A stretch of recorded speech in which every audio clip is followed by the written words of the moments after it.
This is the single leg power band hip thrust. So what you're gonna need is to move your bench so it's nice and tight to the rack and it's parallel to the side here.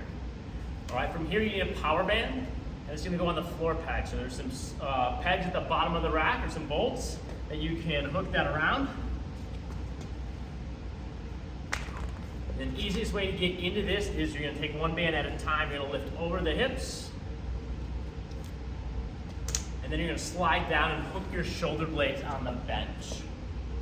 All right, from here I can sit on the floor to start with.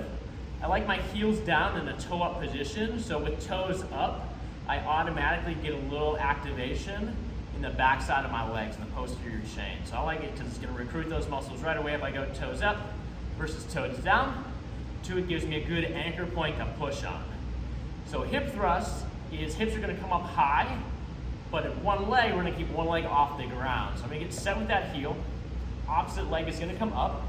Then I'm gonna push through my glutes, bridge up so I make a good tabletop, and then come back down. So as I do so, I wanna feel this all the way around my leg. Hamstrings, quads, and glutes are gonna be firing here. Wanna make sure it's not your low back. So stay connected with your core. Your chest and your hips should move together, and then back down. So with head position, right, don't need to strain your neck. If you can just keep your chin kind of tucked near your chest, that should help support the neck in a good neutral spot. So I'm here again, hip drive, control down. Make sure I do both legs, other leg up.